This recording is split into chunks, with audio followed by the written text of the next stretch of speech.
mianatra eo tongotrao.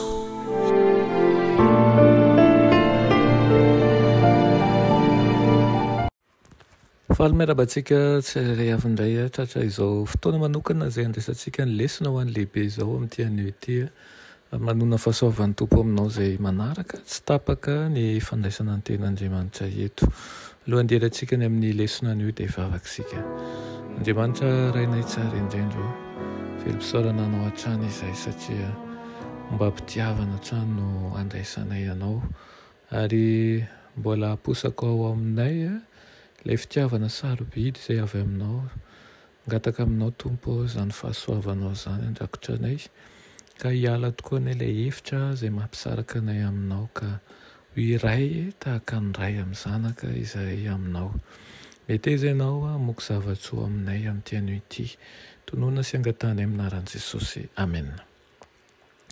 Lohateny lesona antsika androany dia manao Andriamanitra sarom-piaro. Fanontaniana mipetraka izany. Andriamanitra be fiantrana ilay Andriamanitra ny Baiboly. Antsoina hoe El Rahom, Andriamanitra amin'ny teny Hebreo, midika hoe Andriamanitra ny teny hoe El.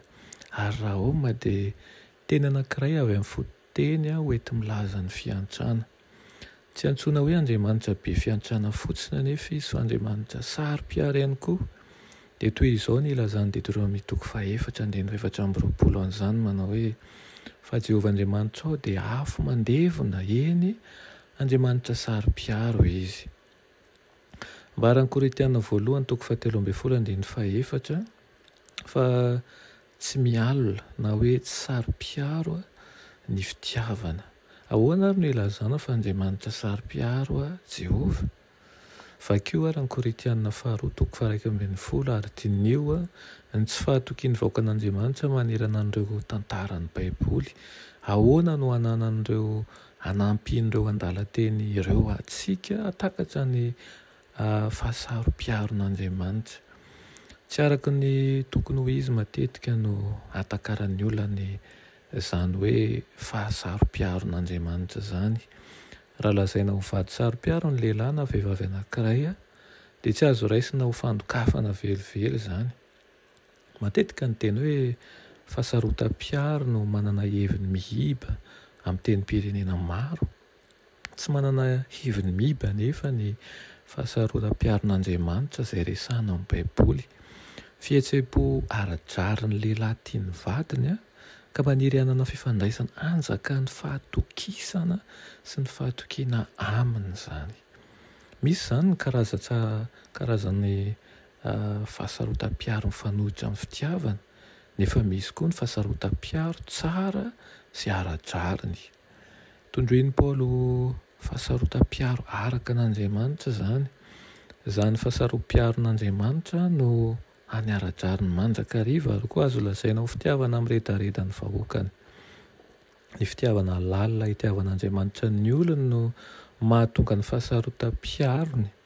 Maniry fifandraisana anjakan'ny fahatokiana miaraka ny vahoakany manko ny Andriamanitra ary izy ireo no tiany ho Andriamanitra izy ireo.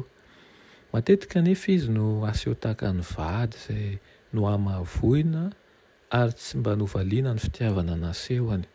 Arak'izany izany dia tsy zava-tsy misy antony ny fahasarom-piaron'Andriamanitra fa setrany tsy fahatokian'ny olona sy ny faratsen'izy ireo mandrakariva.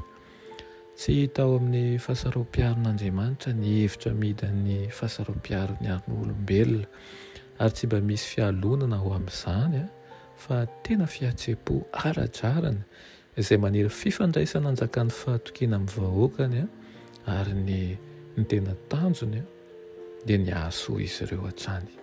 Ny tanjony izany dia ny hahasoa ahy sy ny hahasoa anao hatrany ka izany fitiavan'Andriamanitra izany aoka isika ahay handray azy, aoka isika ahay hamaly azy.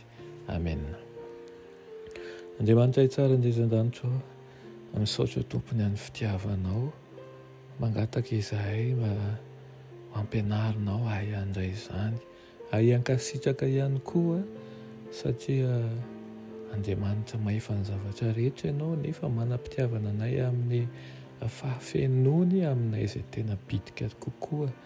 Ampio izahay hatoky anao hatrany ary andeha amin'ny fitiavanao. Aminaran'i Jesosy, amen.